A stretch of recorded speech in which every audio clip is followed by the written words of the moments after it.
Muy buenas tardes, amigos, hermanos.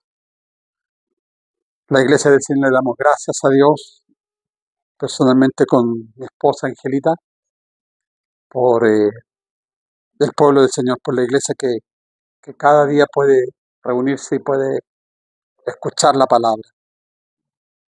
Les saludamos a todos en el nombre del Señor, deseando todo nuestro corazón que usted crezca, crezca en su vida espiritual, como dice la Escritura, hasta que lleguemos a la estatura de un varón perfecto.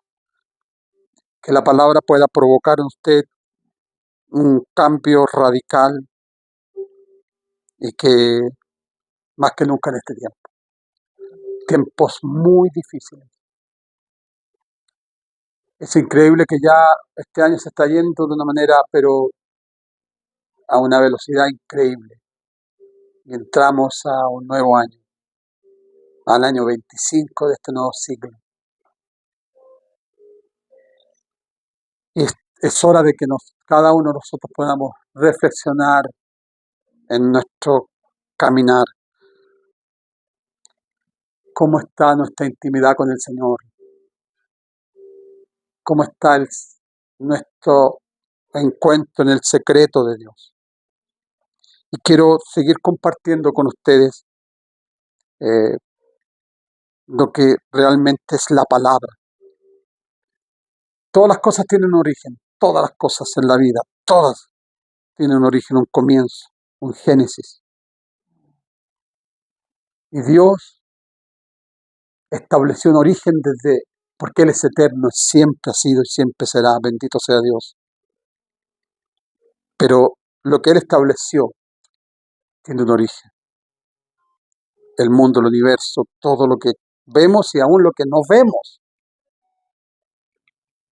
Y Él desde el origen, desde el comienzo de todas las cosas, Él implantó su palabra.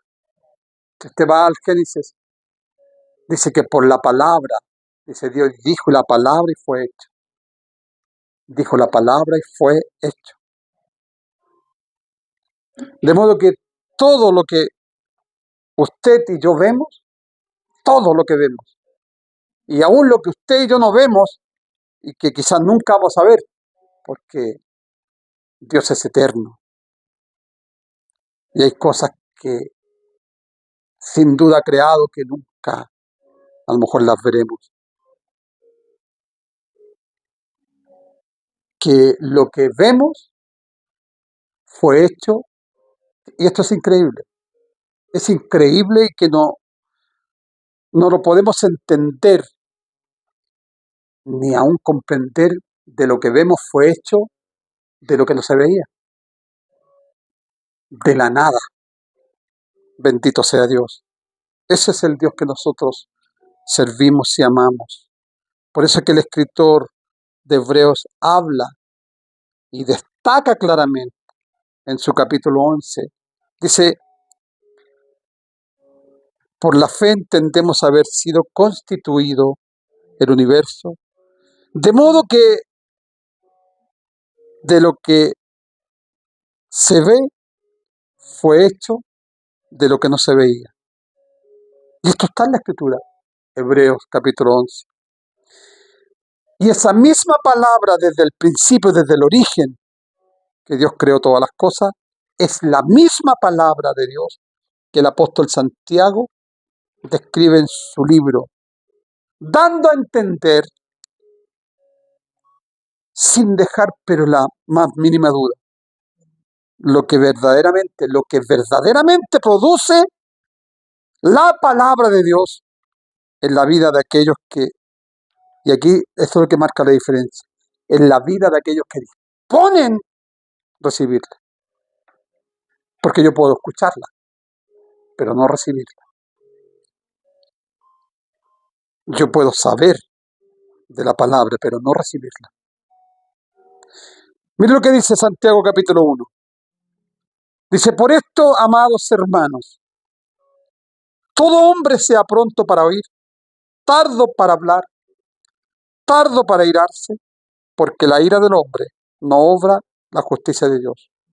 Por lo cual, desechando toda inmundicia y abundancia de malicia, reciban con mansedumbre la palabra implantada que puede salvar vuestras almas. Implantada. Por eso le decía anteriormente que Dios implantó la palabra desde el origen. Él la implantó. Ahora bien, ¿qué es la palabra implantada de Dios? ¿Qué significa la palabra implantada cuando el escritor escribe que debemos recibir la palabra implantada? La palabra no viene y se va, no. Sino que cuando crea vida y fe permanece, es decir, al recibirla, crea vida en cada una de las personas que la reciben. De manera que cuando la palabra de Dios está implantada, actúa en nosotros de tal manera que permanece en nosotros. Usted la ha recibido. Entonces la palabra produce un cambio. Y eso es increíble. Y eso muchas veces nos cuesta entender, que la palabra que es vida produce un cambio radical en aquellos que la reciben. Ahora bien, es necesario que usted y yo logremos entender, pero que alcancemos a entender, porque si logramos y alcanzamos a entender cuán profundamente poderosa e importante es la palabra de Dios en todos aquellos en que en ella han sido ejercitados. Y cuando nosotros llegamos a entender que la palabra puede provocar un cambio radical en todas las áreas de nuestra vida, seremos diferentes. Entenderemos que hay que buscar a Dios y amarle sobre todas las cosas. Uno de los que le preguntaron a Jesús, ¿cuál es el primer y gran mandamiento? Y él se lo dijo, amarás a Dios sobre todas las cosas. Nunca, pero nunca un cristiano nacido de nuevo debe olvidar las palabras de Jesús. ¿Se acuerdan que se lo compartió sobre ellos semanas atrás?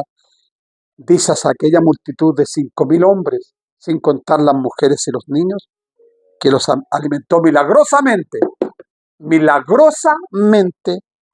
con 5 panes y 2 peces, ¿se acuerdan? Y Jesús, ¿qué les dijo? Cuando ellos vinieron, ¿cierto? Después de haber sido alimentados, incluso hicieron el sacrificio de ir al otro lado del mar. Imagínense cuántas barcas habían vacías para trasladar esa cantidad de personas. Y Jesús se lo dijo, ¿habéis venido acá? No por lo que les dije, no por el milagro, sino porque los alimenté. Y Jesús le dice en el versículo 63 de este capítulo 6, le dice, el Espíritu es el que da vida. La carne para nada aprovecha. Las palabras que yo os he hablado son espíritu y son vida. Y yo quiero que usted entienda eso. Quiero que lo que Dios quiere que entendamos, que la palabra de Dios no es un libro cualquiera. No es una obra literaria de un hombre importante, no. Sino que la palabra de Dios es eterna por los siglos y los siglos. Bendito sea Dios, que ha cambiado millones de vidas y seguirá cambiando, pero con el propósito de no tan solo cambiar las vidas, sino que el objetivo fundamental, que las personas la reciban con mansedumbre. Entonces, llegar a entender, quiero volver a reiterar, que usted y yo entendamos que la palabra de Dios no es cualquier obra literaria, hay obras maravillosas. Yo nunca leí un libro secular. Y no es porque no haya querido, sino que, no es porque no pueda hacerlo, pero que a veces estoy tan ocupado generalmente en la palabra y buscando la palabra y trabajando, no me da tiempo. Y la palabra me ha enriquecido de una manera tremenda. Ahora, ¿por qué es necesario la mansedumbre para recibir la palabra? Recibirla con mansedumbre, la palabra implantada, es el texto que leímos, ¿se acuerda? Pero si usted y yo estamos dispuestos a recibir la palabra implantada, debemos saber con absoluta mansedumbre que un cristiano manso, puede ser enseñado, porque es sumiso. Por eso dice recibirla con mansedumbre, con una persona mansa, una persona quieta, tranquila, que no cuestiona nada. Una persona que no cuestiona las cosas de Dios, bendito sea Dios. Puede ser un cristiano manso, puede ser enseñado. Sin embargo, mire, escuche bien, un cristiano obstinado, un cristiano orgulloso, ¿habrán esos o no? No creo. Parece que hay. Un cristiano obstinado, orgulloso, no podrá tener la capacidad de recibir la palabra de Dios porque la resiste. ¿Sabe usted lo que es resistir la palabra? Es cuando usted, le quiero decir con todas las letras que voy a usar, cuando usted y yo nos da lo mismo que nos diga la palabra lo que a usted le incomoda. Eso es resistir la palabra de Dios.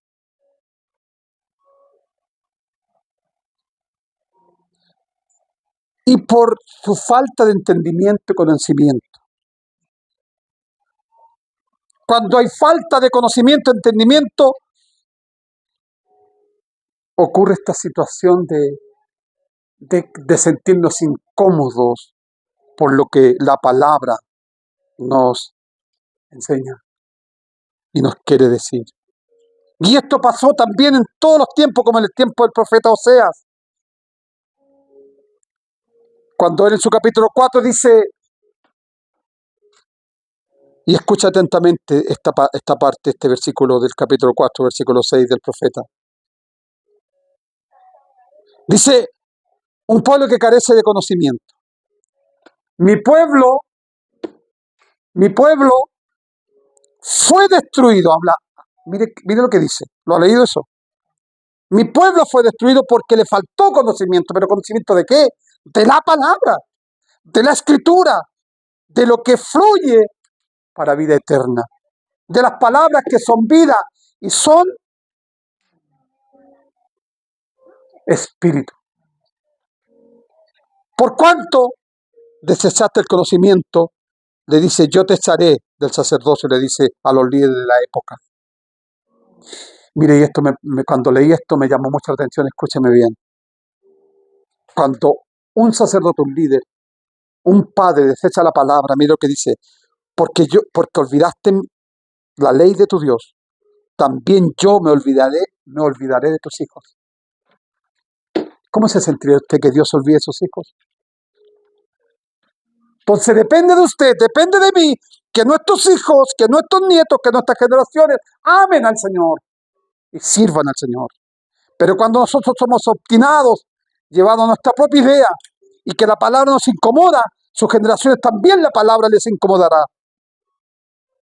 Este pasaje bíblico del profeta Oseas es una acusación contra los sacerdotes, líderes de Israel, que no habían enseñado ni mantenido el conocimiento de Dios. El conocimiento a aquel que el profeta se refiere aquí no es meramente comprensión espiritual, que yo lea y que entienda, no, sino que el conocimiento que habla la Escritura, que mi pueblo pecó por falta de conocimiento, que el cristiano peca por falta de conocimiento y fue destruido, es decir, cayó una y otra vez, sino es un conocimiento profundo y relacional con Dios, lo que le hablaba al principio. Por lo tanto, el profeta aquí se refiere directamente al rechazo del conocimiento de la palabra de Dios y al resistirla misma, a resistir la misma. Usted recibe permanentemente la palabra del Señor, recibe verdaderamente la palabra del Señor continuamente cada vez que la oye, cada vez que la lee o se para. Esto me agrada, pero lo otro creo que no va conmigo, o es demasiado dura. El conocimiento sin aplicación, ¿sabe usted que trae juicio? Santiago capítulo 4, versículo 17 dice, lo ha leído, el mismo escritor que leía al principio, que debemos recibir la palabra con mansedumbre. ¿Sabe lo que dice en el capítulo 4, versículo 17? Al que sabe hacer lo bueno y no lo hace, le es pecado delante de Dios. ¿Usted y yo sabemos hacer lo bueno? ¿Sabemos que obedecer a Dios en todo, como dice el apóstol Pablo a la iglesia de Corinto, en todo, eso es hacer lo bueno? Y si no lo hacemos, dice el escritor Santiago, el que sabe hacer lo bueno y no lo hace, es pecado. El pueblo carece de conocimiento por dos razones fundamentales. Dos razones, quiero que me escuche bien esto. Por dos razones fundamentales. Número uno,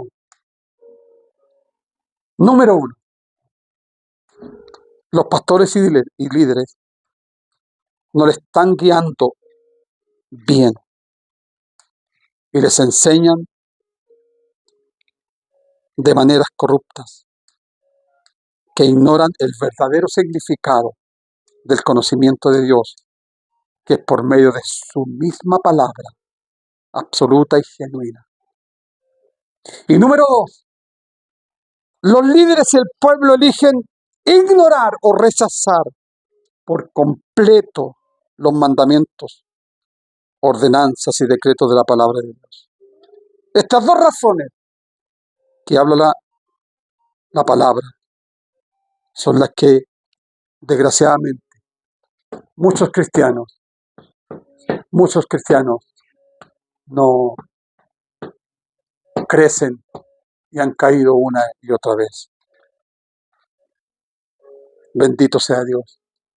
Bendito sea Dios.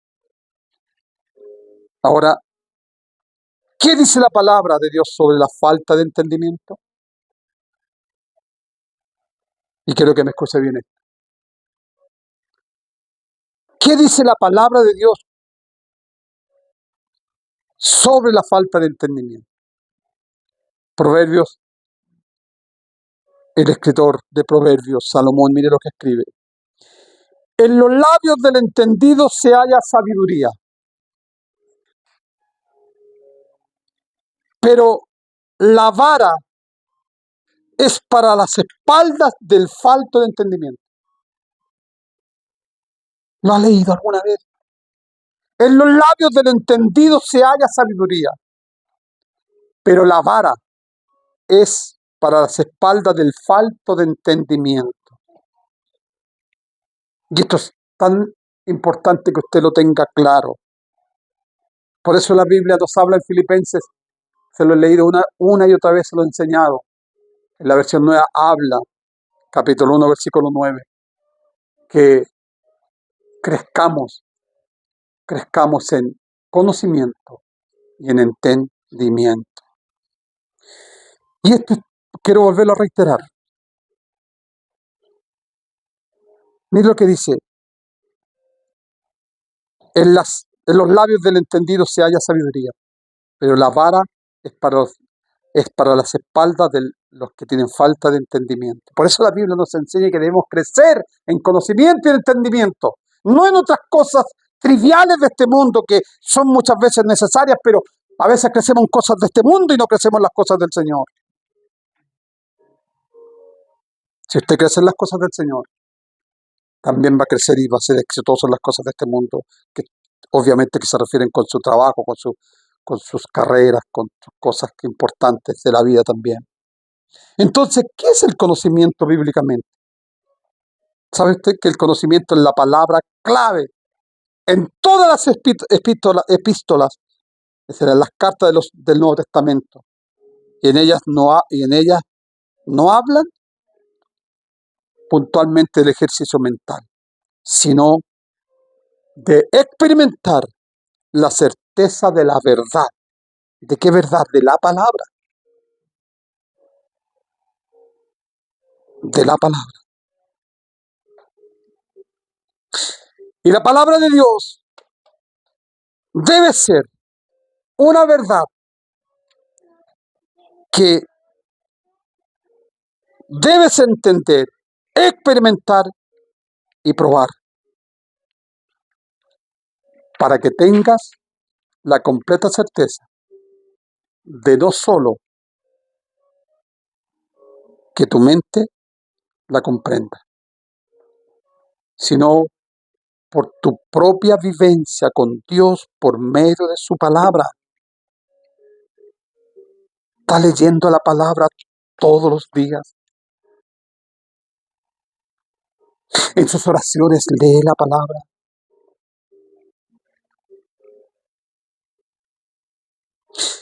Y este es el concepto de los autores de las epístolas del Nuevo Testamento. La humildad, la mansedumbre. Por eso que la humildad es esencial para adquirir conocimiento. ¿Sabe usted que el humilde siempre está dispuesto a aprender? Y esa humildad le permite que el Espíritu Santo le enseñe y que reciba la instrucción de las fuentes inspiradas por el Señor. Como dice la Escritura con tanta claridad en la segunda carta del apóstol, el capítulo 2 del apóstol Pedro, que la profecía no es de inspiración ni de interpretación privada, sino que los santos hombres de Dios hablaron siendo inspirados por el Espíritu Santo. Entonces, la persona mansa y humilde recibirá la instrucción de las fuentes inspiradas por el Señor, como son las mismas Escrituras. Por eso que el autor de Proverbios también mire lo que escribe. Y hace referencia, y me encantó, por eso le puse esto, yo le anoté esto. Es uno de los relatos bíblicos más claros con respecto al entendimiento que cada cristiano nacido de nuevo tiene que tener muy presente algunos días de su vida. Todos los días de su vida. Todos los días. Mire el Proverbios capítulo 16, versículo 18 al 20. Antes del quebrantamiento es la soberbia y antes de la caída la altivez de espíritu. Mejor es humillar el espíritu con los humildes que repartir despojos, es decir, del botín que yo poseo con los soberbios. El entendido en la palabra hallará el bien. El entendido en la palabra hallará el bien. Y el que confía en Jehová es bien aventurado. Bendito sea Dios. Antes del quebrantamiento es la soberbia. Por eso necesitamos ser quebrantados. Que tantas veces hay una canción que dice: quebrántame, Señor. Pero que sea un clamor genuino y verdadero. Ahora bien, ¿qué provoca el quebrantamiento en los cristianos? ¿Qué provoca? ¿Qué causa? Provoca el efecto del quebrantamiento.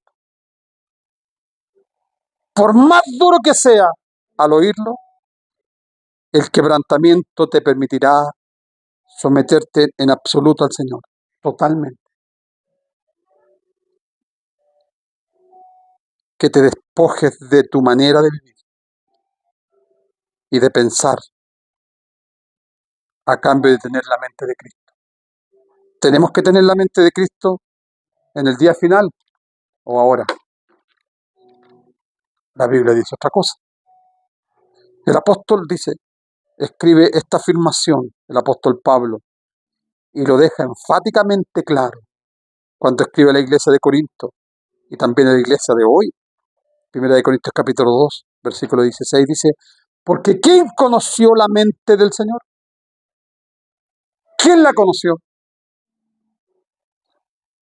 ¿Quién le instruirá al Señor?